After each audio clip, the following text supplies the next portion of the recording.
بسم الله الرحمن الرحیم. د لومړي درس دویمه برخه ده.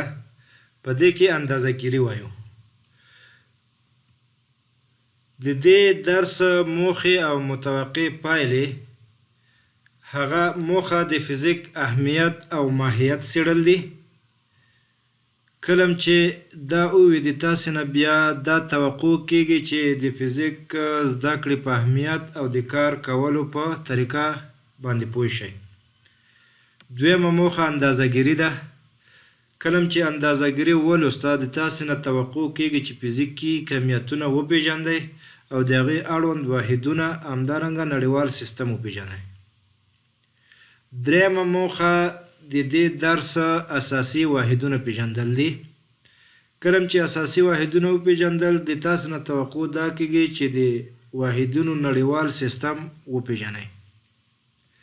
بله موخه د دې درس فرعي واحدونه دي او کلم چې فرعي واحدونه وي تاسې به د فرعي واحدونو او د اساسي واحدونو ترمنځ توپیر کولی شئ. راځو د فزیک اهمیت. د فزیک زده کړه له دې امله چې د ساینس اساس تشکیلوي اړینه ده. هر ساینس پوه چې د ساینس په هره برخه کې کار کوي د فزیک د قوانینو څخه استفاده کوي. د مثال په توګه که کیمیا پوه د مالیکولونو جوړښت مطالعه کوي او که اقلیم پوه د انساني کړنو اغیز په اتموسفیر او په سمندرونو باندې مطالعه کوي د فزیک د قوانینو څخه استفاده کوي. فزیک د ټکنالوژۍ او انجینرۍ اساس هم دی، ځکه هیڅ انجینر د فزیک د قوانینو څخه پرته د مثال په ډول د تلویزیون د پردې په جوړولو، سیارو ته د فضانور د تګ، د موږک تلک په جوړولو او داسې نور باندې برلاسه کېدی نشي. د فزیک مطالعه پیچلې ده، مسابقه کوونکې هم ده، زړه ماتوونکې هم ده، کله کله دردونکې هم ده، خو عموما قناعت بخښونکې ده. همدارنګه ستاسې د ښکلا احساس او نسبي ځیرکتیا ته زړه راښکونکې هم ده. که چیرې د اسمان شینوالي، په فضا کې د رادیوي وړانګو د حرکت او د سپوږمکیو په مدار کې پاتې کېدو ته حیران وئ، نو د فزیک په مطالعې سره به یې ځواب ترلاسه کړئ.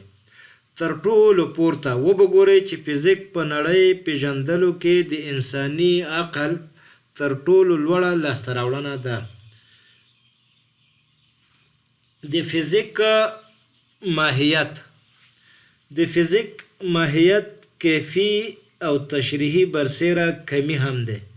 فزیک د تجربې په نتیجې او وړاندیز په دقیق اندازه کولو باندې ټینګار کوي، نو ځکه ورته د اندازه ګیرۍ علم هم وایي. فزیک په حقیقت کې یو تجربوي او منظم علم دی. د دې علم د حاصلولو، تنظیمولو او پر مخ بیولو یوه مخصوصه کړنلاره ده چې مهمې برخې عبارت دي له مشاهدې، دقیق اندازه ګیري، ثبتول، فرضیه قایمول، عمومي نظریه وړاندې کول او د نظریې د سموالي لپاره تجربې سرته رسول. اول راځو اولنۍ برخه مشاهده. فزیک یوه طبیعي پیښه مشاهده کوي. فزیک پوه د هغه مشاهده شوې پیښه یا تجربه په دقیق ډول اندازه او ثبتوي، بیا دغه ثبت شوې ډیټا خپروي. د بیا بیا تکرارولو له امله یې درستوالی او نادرستوالی معلومیږي او په دې علم کې څو څېړونکي اشتراک کوي. بله برخه ده تجزیه. د تجزیې شروع د ثبت شوې ډیټا څخه کیږي. په دې مرحله کې د طبیعي پیښې لاملونه پیدا کیږي او د مؤثره فزیکي مقدارونو سره یې اړیکه پیدا کیږي. مختلفې فرضیې وړاندې کیږي، په فرضیو باندې تجربې سرته رسیږي. که چیرې د تجربې نتایج صدق نه کړه، فرضیه ردیږي او مناسب ترمیم ورکړل کیږي. بله برخه ده نظریه. نظریه د کامیابو فرضیو څخه په لاس راځي. هغه کامیابه فرضیه چې پرته له زیاتې مودې او تجربو څخه منځته راغلې وي نظریه بلل کیږي، او هغه کامیابه فرضیه چې د څو متعددو او مختلفو تجربو څخه لاس راغلې وي بیا قانون بلل کیږي. د فزیکی کمیتونو اندازه کول اندازهګیری وایي څه شته. د مثال په ډول یو ملګری بل ملګری ته وایي چې غنم دې څومره شوي، هغه وایي ورته چې د ما غنم 1 بورۍ 2 بورۍ 3 4 5 بورۍ 6 بورۍ 7 بورۍ 8 بورۍ غنم مې شوي. څومره غنم مې شوي؟ 8 بورۍ غنم مې شوي. اوس د په حقیقت کې اندازهګیري کړي، غنم راخیستې بوریو کې اچولې دي چې بورۍ ډکې شوي 8 دانې بورۍ راغلي، نو دوی وي چې د ما غنم 8 بورۍ شوي دي. په دې کې دغه 3 خبرې دي، 8 بورۍ غنم. نو دغه تاسې ذهن کې ونیسئ، بیا وروسته زه تعریف ته راځم. یا په همدې ترتیب دلته خو معین مقدار چې ټاکل کېدو هغه بورۍ وه. یا یو بل کس وایي چې څومره لو دې کړی، وایي چې 1 ګیډۍ غنم مې ریبلي، 2 ګیډۍ غنم مې ریبلي، 3 ګیډۍ 4 ګیډۍ 5 6 7 8 9 ګیډۍ غنم مې ریبلي. دلته هم مغه 3 خبرې دي، 9 ګیډۍ غنم، خو مخکې بورۍ اوس ګیډۍ شو. دلته معلومیږي چې دغه معین مقدار چې ګیډۍ ده یا بورۍ ده یا یو لوښی دی یا من دی یا کیلو ده، دا ټاکل اختیاري دي. د دغه ټاکلو له امله اندازهګیري کیږي. نو اوس راځو د فزیکی کمیتونو اندازه کولو ته. اول فزیکی کمیتونه، کمیت وایي څه شته؟ د یو جسم هر هغه خاصیت چې د اندازه کولو وړ وي کمیت بلل کیږي. د مثال په ډول د تا لوړوالی دا اندازه کیږي، ته وایي چې 170 سانتي متر. د تا وزن اندازه کیږي 80 کیلوګرام فورسه. خو که زه ووایم چې تا د ویښتانو رنګ تور، دا نه اندازه کیږي، یعنی په عدد نه ښودل کیږي، تور 15 تور یا 6 تور. نو هر هغه خاصیت چې د اندازه کولو وړ وي یعنی په عدد سره وښودل شي کمیت بلل کیږي. یا هر هغه عدد چې په کمي توګه د یوې فزیکي پیښې ښودنې لپاره کارول شوی وي کمیت بلل کیږي. د یوه کمیت د اندازه کولو څخه منظور د هغه کمیت پرتله کول دي د یوه معین مقدار سره، چې نوموړی کمیت د معین مقدار په نسبت 100 برابره زیات یا کم دی. دغه معین مقدار ته څه ویل کیږي؟ واحد. د مثال په ډول تیرو مثالونو کې احمد وی د ما غنم 8 بورۍ شوي دي. دغه بورۍ د غنمو یو معین مقدارو، غنم راخسته بورۍ کې اچول 1 بورۍ 2 بورۍ 3 بورۍ 8 بورۍ شو، یعنی دغه 8 چنده شو غنم د 1 بورۍ. نو دغه ته پرتله کول وایي. دغه پرتله کول په عدد سره ښودل کیږي، یعنی 8 برابره. او دغه معین مقدار چې بورۍ د دې طبیعت شوی واحد. یا په بل مثال کې ګیډۍ وه، ریبل شوی غنم د ګیډۍ سره پرتله کېدل 9 چندې و، نو وویل شو چې 9 ګیډۍ غنم مې ریبلي. دغه ګیډۍ بیا په اصل کې یو واحد دی. نو په اندازهګیرۍ کې څو شیان ضرور دي؟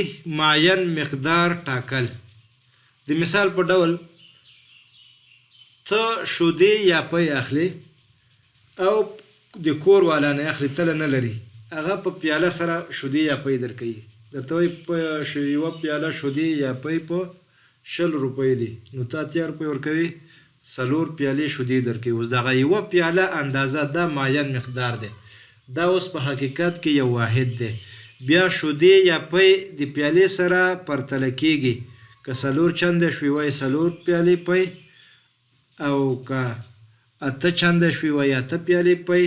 دغه څو چندي دا په عدد ښودل کیږي او دغه معین مقدار ته څه ویل کیږي؟ واحد. د مثال په ډول 10 کیلوګرامه بوره.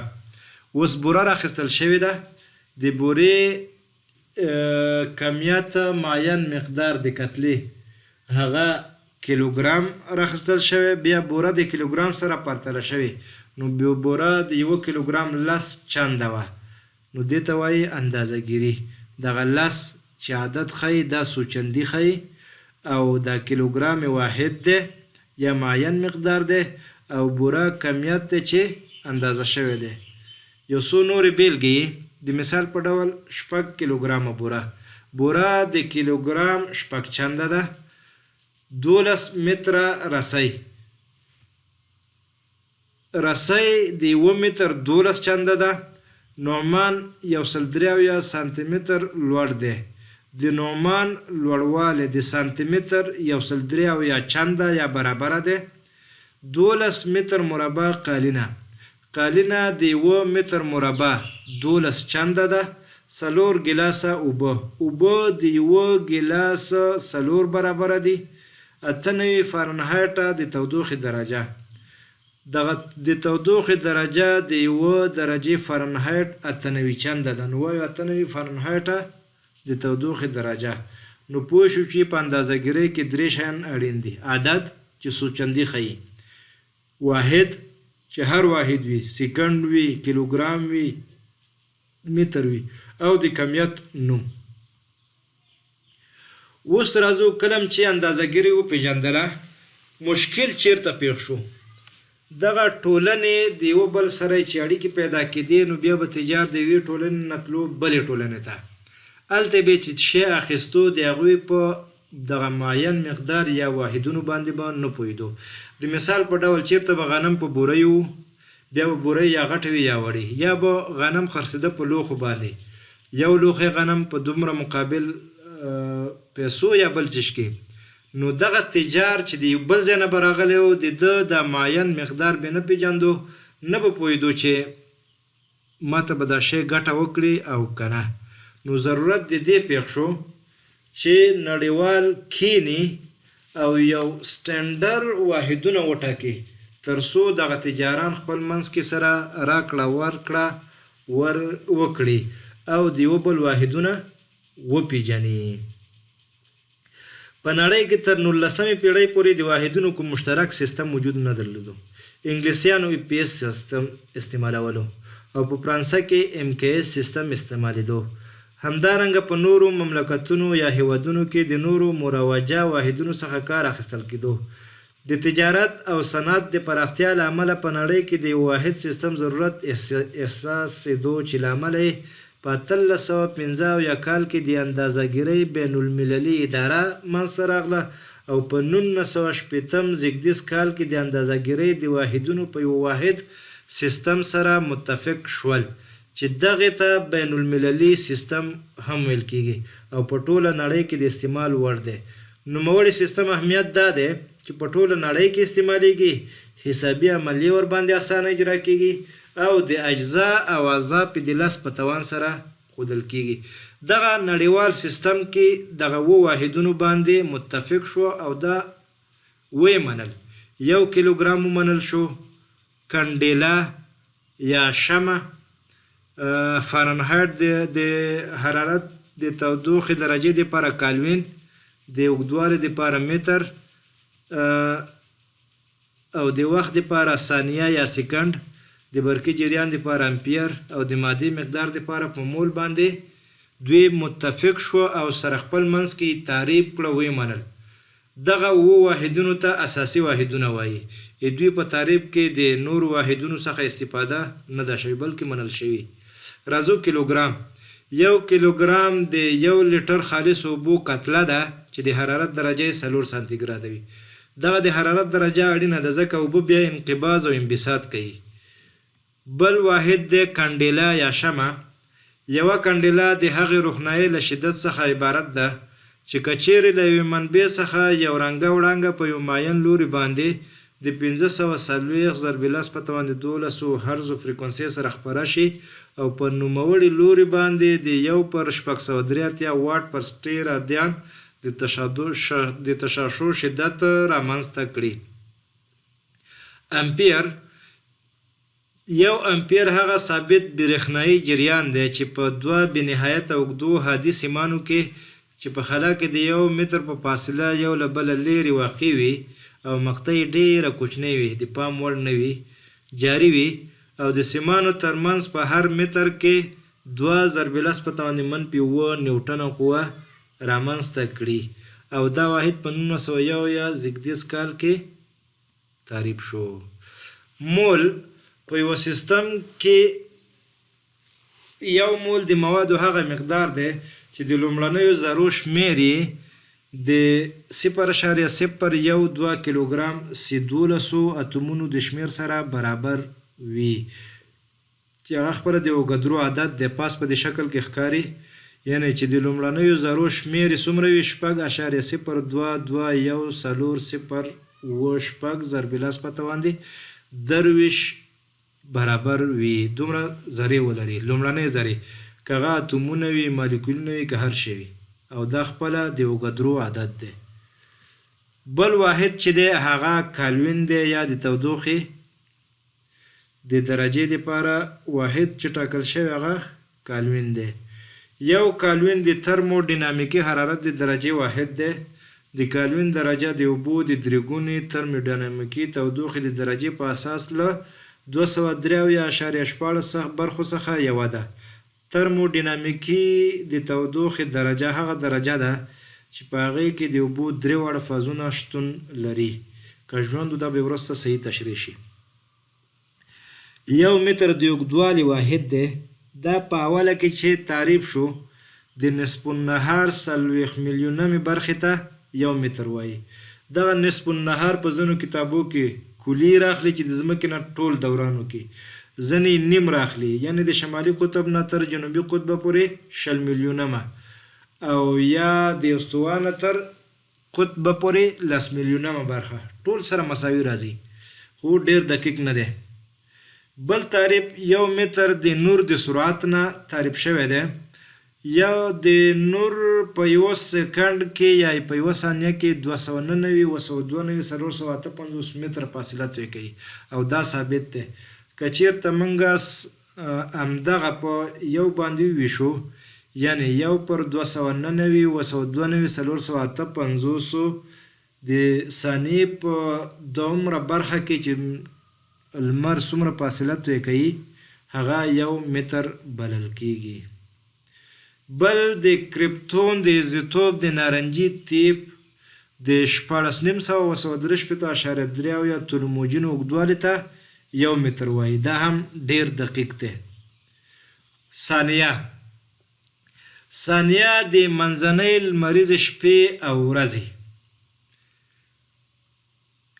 که په 1/24 کې ضرب کو یا په 24 ویشو او په 80 ویشو او په 80 بیا ویشو یعنی 24 ساعته دی 80 دقیقې دی 80 ثانیې دی دې نه چې څومره عدد راغلو د منځنۍ لمریزې شپې او ورځې هماغومره یمې برخې ته څه وایي یوه ثانیه خو دا دقیق نه دی ځکه شپې او ورځې تغییر کوي بل تعریف د یوې ثانیې د سیزیم 133 د 1 2 3 اهتزازونو وخت سره برابر دی یعنی سیزیم 133 په یوه ثانیه کې دغومره اهتزازونه کوي نو د دومره اهتزازونو وخت ته څه وایي یوه ثانیه اوس راځو فري واحدونو ته فري واحدونه هغه واحدونه دي چې اساسي نه وي بلکې دوی په تعریف کې اساسي واحدونه شتون لري دا واحدونه د اساسي واحدونو څخه د مقداري معادلو له لارې تعریف شوي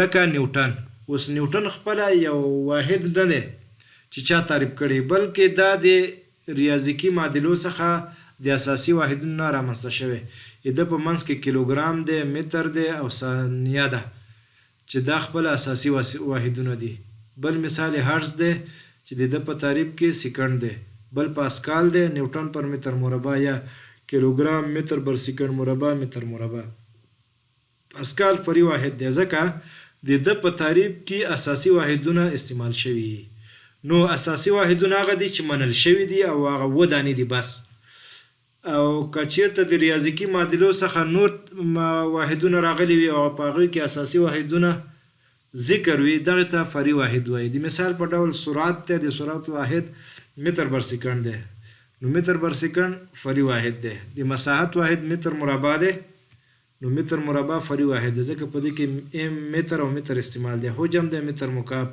په دې کې متر حساب دی نو فري واحد دی کثافت کیلوګرام پر متر مکعب دا هم فري واحد دی په د لومړي درس په دویمه برخه کې څه وپېژندل د فزیک په اهمیت وغږېدو د فزیک په ماهیت وغږېدو چې په هغې کې مشاهده تجزیه نظریه او قانون ذکر شوه بل کمیت مو پیژندل د یو جسم هر هغه خاصیت چې د اندازه کولو وړ وي یا هر هغه عادت چې په کمي توګه د یوې فزیکي پیښې ښودنې لپاره کارول شوی وي کمیت بلل کیږي. اندازهګیري مو پیژندله. د یوه کمیت د اندازه کولو څخه منظور د هغه پرتله کول دي د یوه معین مقدار. دا ټاکل اختیاري دي او همدې ته واحد وایي چې نوموړی کمیت د معین مقدار په نسبت 100 برابره زیات یا کم دی. دا 100 برابره په عدد سره ښودل کیږي. بل هم د واحدونو نړیوال سیستم وپېژندو. دا تعریف شوي دي. په دې کې دغه 7 اساسي واحدونه دي: متر، ثانیه، کیلوګرام، کالوین، امپیر، کنډیلا، مول. د دغه 7 اساسي واحدونو سیستم ته نړیوال سیستم وایي. اساسي او فرعي واحدونه مو پیژندل. اساسي واحدونه همغه 7 دي د پاس: متر، ثانیه، کیلوګرام، کالوین، امپیر، کنډیلا، مول. او فرعي واحدونه هغه دي چې د اساسي واحدونو څخه رامنځته شوي وي، لکه متر بر سکند، متر بر سکند مربع د تعجیل واحد یا متر مربع. د دویمې برخې درس هم پای ته ورسېدو. السلام علیکم ورحمة الله.